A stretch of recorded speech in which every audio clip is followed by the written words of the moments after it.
professional actors. We found 11 good people out of all of those people, and that's where we got our first cast from. That's where we got Sean Shemmel, who plays Goku. In fact, when I called him, I was like, "Hey, Sean, you got the part of Goku in the show." He goes, "Oh, really?"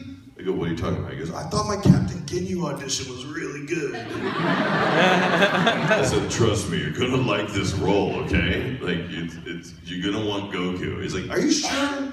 Because man, I thought I nailed Captain Ginyu." Shut up, dude. You're gonna play Goku in the show. He's like, "Okay." And we recorded for finally 2 weeks before I was like, because I like to mess with him a little bit. I'm like, "You know you're the lead in the show, right?" He's like, "Oh, really?" I'm like, "Yeah, okay."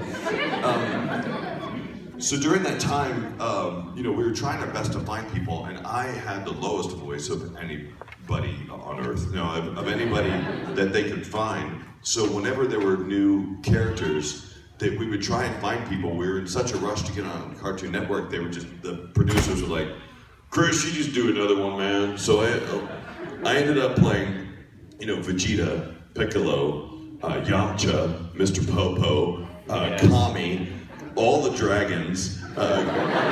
Didn't matter which one it was. I was all of them.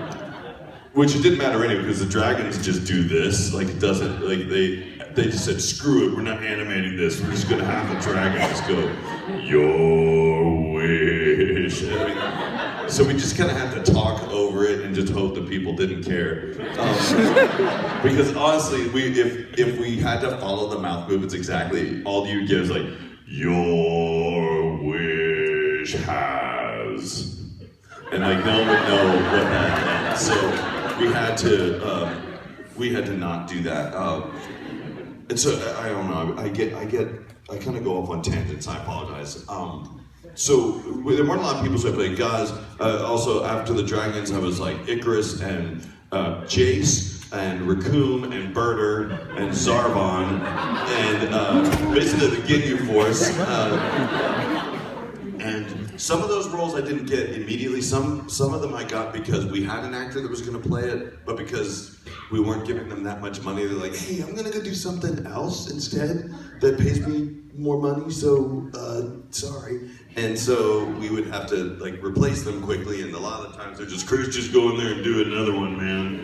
Like, just do it. And I didn't know back then how important it was, or I knew it was important. We were trying to do great things and get on TV, but I just didn't realize that those roles and those things that we're doing were going to be the things that led me to be here, like 16 years from now, and like going to Australia, and it's got me all over the world. I've gone to the UK, and I've gone, anywhere you can think of, I've been because of Dragon Ball Z, and it was the luckiest job I ever got. Like, it was so insane, because it was really my first real voice acting gig. I'd been a DJ before that. I'd done a lot of commercial voiceover, and I'd done character voices on commercials before, but I'd never done anything. No one had ever done anything like Dragon Ball before, because not only was it something unusual, because anime back in 1998 was still something that most people were just, especially older people, were just like, "Cartoons are for kids, man. I don't know why these adults are watching this stuff." So there was a lot of perception that anime couldn't be for kind of everyone, and that's why back in those days they insisted on us, writing the show a little dumber than it was supposed to be. And a lot of the stuff that people kind of liked about the show kind of didn't even exist, because we made some of it up, and the writers kind of made a bunch of stuff up. Guess what, guys? Cats love food. Yeah. Like, didn't exist in the Japanese, I'm afraid.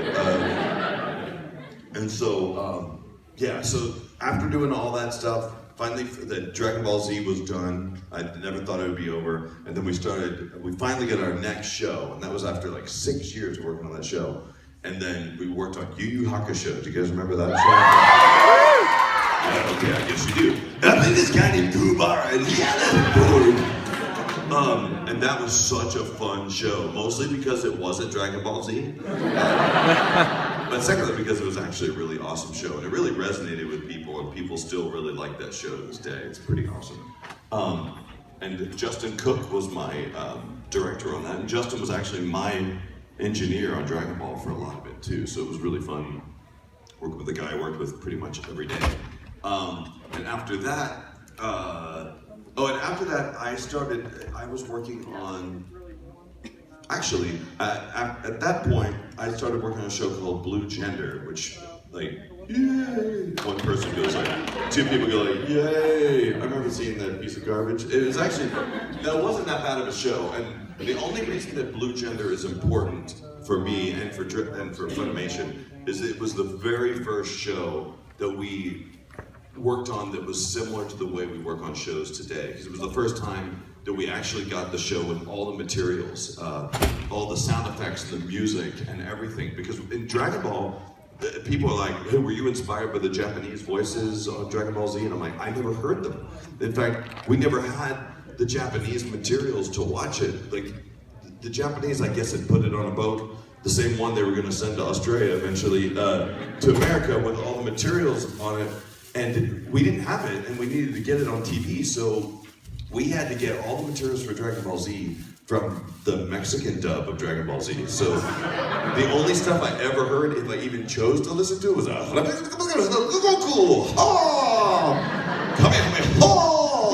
it was really, really a funny dub, and so we didn't learn much from that. We got done with that, and so we worked on Blue Gender, and then that was the first time where I insisted that the writers really try and stay very close to the translation, and we listened, every single line, we referenced the Japanese first, we listened to the Japanese first, and then we would do our own version, and that's the way we record today. Like, you always listen to the Japanese version first, and then you go and you record your line after it. I'm sure you guys have seen that extra feature or something about how dubbing works, although it's not that much of a mystery anymore since you pretty much can do it on your home computer now. So after that show, I was really excited because there was this interesting little show about a girl that lives in a house with a bunch of dudes that all turn into animals when they hug each other. And I was like, yeah, okay, it was called Fruits Basket, and I went to Justin, and he was casting that one, and I said, he said, are you interested in being in the show? I'm like, of course I am. And I said, yeah, there's actually a character, his name is Hattori, and I thought it'd be kind of nice, he's just sort of a normal dude living in the world. He goes, actually, I've got a different part in mind for you. And I ended up playing this guy named Ayame, who was basically Vegeta. Or actually the polar opposite of Vegeta. Like, I was used to playing dudes like Alex Louis Armstrong or like big guys that could shoot fire out of their hands or something like that. And ended up like playing this dude, and he's like this, 6 foot tall blonde guy who's a cross-dresser that likes to kiss boys or something like that. And it was a total departure from what I was used to, but I liked it. It was really good. It was actually one of the harder roles I've ever had to play, not because of the subject matter, it's just he talked really fast, and I'm used to, guys who don't talk very much. Like, I always play, almost always I'm cast as the guy who doesn't want to be involved with the group, but is with the group anyway. Like Kurogane in Tsubasa Chronicles, or Zoro in One Piece, who, like, every time it's like the person he's a good guy, kind of, but doesn't want to really hang out with them, but he has to because he's kind of good, but he wants to be bad, or I don't know. It's always something like that for me. And then around that point, right around I guess the time we were working on Full Metal Alchemist, is when Funimation just started getting a ton of shows, and that's where my memory starts going blank. It's like I've been on a lot of stuff since then. Some of my favorites, though, was this hysterical show about a bunch of frogs that get stuck. Yeah. You guys know Sergeant Frog? If you haven't seen that show, you should try and find it, because it's really, really funny. Oh, somebody, you're pointing at somebody. This little girl. Yes, okay. How old is she? She's 8. She's 8, yeah. That's actually the first anime I'm going to introduce my daughter to, is Sergeant Frog, because it's such a easygoing, fun show. There's nothing too like weird about it. I mean, there's lots of weird about it, but nothing like inappropriately weird about it. I do know, and I'm sorry if you're these parents that have done this already, but But I do know I've met a lot of people that introduce their kids to Dragon Ball at a really young age. They'll come up and like, "This is my son. His name's Gohan. He's been watching this show since he was a baby." Wasn't that funny? Yeah. She cracked up. The toddler cracked up at that one. Or it was probably something on the iPhone actually. Probably gas. Like, his name's Gohan. He loves that show, man. He's been watching it. But I can't do it just yet. I've tried introducing my daughter to some of that stuff, and it just doesn't work for her. The only reason she even knows who Vegeta is and she recognizes him is because I told her that he's a prince. And she's like, "Who's that, Daddy?" I'm like, "That's Vegeta. He's a prince, right?" And so she's into Vegeta. She knows who Vegeta and Piccolo are, and that's it. I am going to introduce her to it, but just give her some time to get all this stupid stuff that she watches out of her brain first. She watches, some of the stuff she watches, okay. She watches Sophia the First a lot, which honestly doesn't have the worst music in it, and I love it because one of the main characters in Sophia the First is played by the King Roland guy. If you all are ever unfortunate enough to have to watch this show for whatever reason, exactly. King Roland is played by Travis Willingham, who is he was Mustang in Full Metal Alchemist, and so that's one reason to watch. You get to hear him sing all these dumb songs about "we're making bread and we're being happy." So yeah, it's crazy, and so I don't always watch it, but I hear a lot of it because sometimes it'll play in the car, and that's the only reason I like that over some of the other shows, because Travis's voice is imprinting on my daughter's brain. So he was one of my favorite people. Travis is married to Laura Bailey, who was Keiko in whatever that show was we talked about earlier, Fruits Basket, and she's been a billion things. She was Kid Trunks. Shin-Chan. And Shin and Shin-Chan. I played a few characters in Shin-Chan too. I was a guy named Mr. K. I was this like limo driver, and I was the narrator who was like, "Lesbians!" Like, I never knew what I was gonna say on any episode because it was always weird. And I also played a character named Yanro, like this guy. Yanro could never get out of community college, and that show was so weird. My favorite show that I've worked on that's a comedy that I don't even know if it's certainly not my favorite show to watch, but it was my favorite show to work on, was a show called Panty and Stocking. Because I always wanted to play a guy with this voice so much. I was so confident. That was one of the only roles I've ever honestly begged for, because I went into comedy and I'm like, seriously, I know I've got a good chance, because you need to do with a deep voice, and you need a guy who can talk really fast, and I really want to do this. If you can't find anyone else to do it, like I really want to do this. And it's funny because Ian came in to me one time for a session, and I said, "Hey, how you doing, man?" He's like, "Good, man. I just Ian played Chuck on that show, but he came in and he goes, "Yeah, I got a part on Panty and Stocking." I'm like, "Oh, awesome!" He's like, "Yeah." He's this really big black guy. He's dressed like a preacher. I'm like, "No." And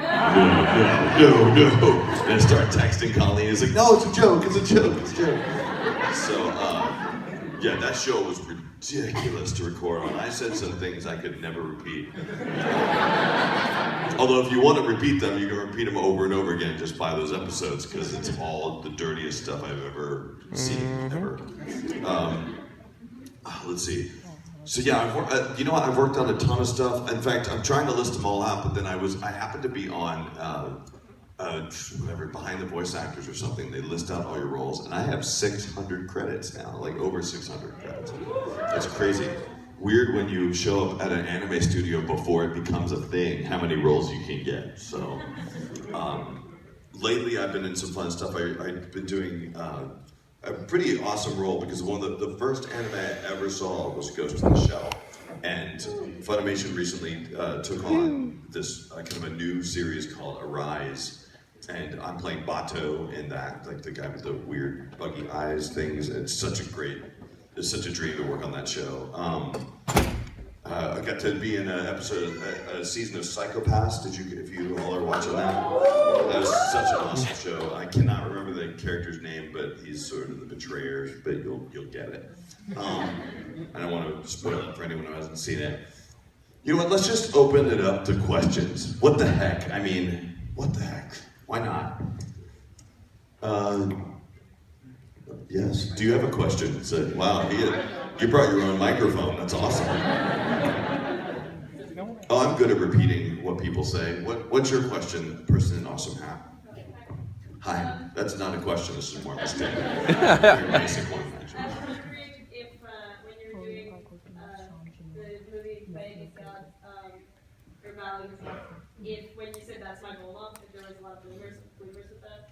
Oh, man, actually there weren't, there were no bloopers for that's my Bulma line, but there was a lot of discussion about it, because in the translation, it did say, that's my wife. And I did say my Bulma because I wasn't 100% sure that I looked in the translation and it was sort of nebulous. Like the writer wrote that, but the translation didn't necessarily say that either. And since Vegeta had never established fully in the series that they were married, I was a little scared to commit to saying the word wife. So I thought, that's my Bulma worked just fine. Later I've come to find out that the Japanese are absolutely committing to the idea that those two are married, so I think it's awesome. I would love to see a wedding episode. And from what I've seen of Super so far, Dragon Ball Super, I wouldn't be surprised if they flash back to that in some way, because I don't know how many of you have been catching some of the stuff that's been aired already in Japan for Dragon Ball Super, but it's real slice of life-y kind of. I have a lot of really interesting, fun stuff that they might be just doing at home or whatever. Yes, the Spider-Man cosplay. I'm just joking. Would you like to do another Dragon Ball Z game, like Budokai 3? I would love to do another Budokai 3. And I would love to, I don't know anything yet, but I can pretty much guarantee we're going to do another game. We do a game almost every single year. I loved working on Xenoverse, though. I actually thought Xenoverse was pretty good. And did all of you play Voice 8 by any chance? Takahara. Yeah, exactly. That was one of the most fun sessions. You can do custom, for those of you who aren't aware, in the Xenoverse game, there are custom characters that you can choose from, like 20 different voices that you can make your personal character sound like. And for voice number 8, which is just happened to be the random number that we chose, I brought in all the Team 4-star guys into the studio, but the plan was to use more of them, but unfortunately, we didn't have the materials in time, and blah blah blah. But the first guy to record was Takahata, the guy who plays like Nappa and Ghost Nappa and all that, and we had him in there, so he was reading the lines, but Lonnie and Kaiser were with me in the studio, and we were trying to come up with funny parodies of all the lines. It's worth buying the game just to hear, or at least finding it on YouTube, just to hear all of the different variations of his stupid lines that he did. Instead of instead of Tri-Beam, which is Tien's attack, he said geometry, and then he has another form of Tri-Beam. It's called Neo Tri-Beam. I don't know how many times he ever used it in the series, but he said advanced geometry. And it's worth finding. And if you just look up Voice 8 Dragon Ball Z video game on YouTube, you'll probably hear all the quotes from all of it, and it's super funny. Yes. Did you like doing the voice for Armstrong and Infinite? No, I did not like doing the voice of Armstrong. Are you kidding? He's like this tall. He's practically naked all the time. Like an awkward dude to work with, really. Like, hey, what's up? I'm not wearing a shirt today.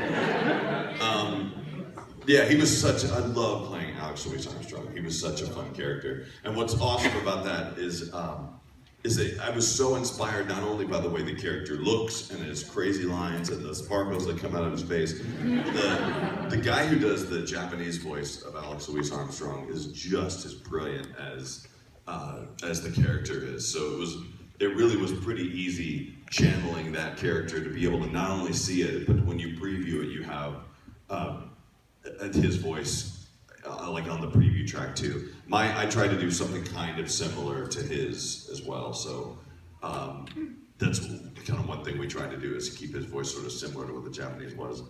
I loved Brotherhood because he's in it more often, and you get to meet his sister, and then he meets another dude that's got like a big beard, and then like they have this like man crush on each other, and they do this epic bro fist or whatever together, and that was amazing. Yes. The scene where you get advice from prison and tells about his lines previously,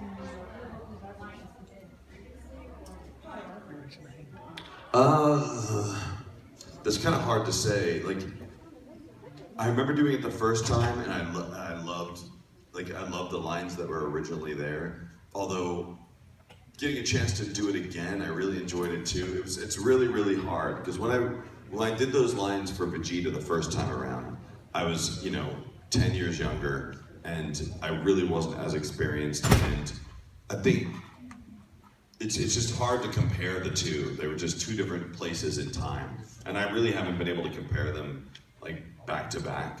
I was just really excited that Kai existed because it was a chance for us to redo all these voices, kind of do them again, and then tell the story a little closer to what the original intention was. Because I love Dragon Ball Z, and I love those orange boxes. I like everything that's in them, even though some of it's just dreadfully bad. Like some of it's just awful, but that's why it's so good, is because it was so terrible at times.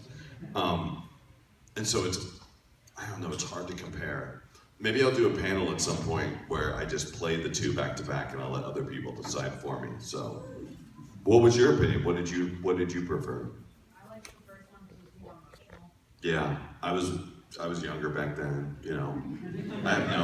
I have no idea. It was the lines were really good. The hard part about Kai, even though it does tell a more accurate story, is it's so short, and there's not a lot of room to breathe.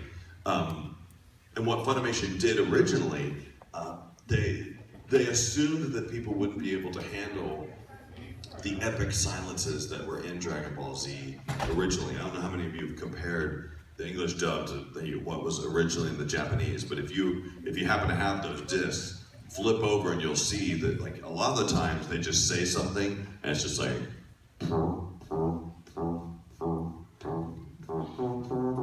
and it's just like really long passages of them just staring at one another.